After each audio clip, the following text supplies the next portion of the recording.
Earthing face कैसे कम होगी, यहाँ तक करंट नहीं पहुँचा, करंट पहुँचना चाहिए। अगर आपका झूमे के मन लागत है तो मन ला मारना नहीं है, अपन जगह में खड़े होके या बैठे बैठे भी झूम सकते आप ताली बजा के।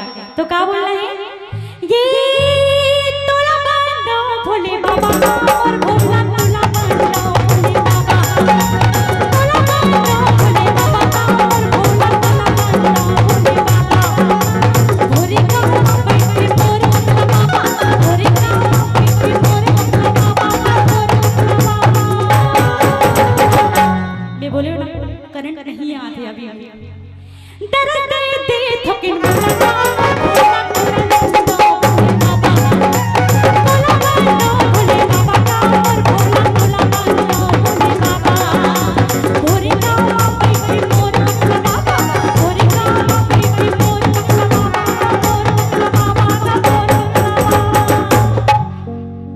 कहाँ बैठे बगला बाबा?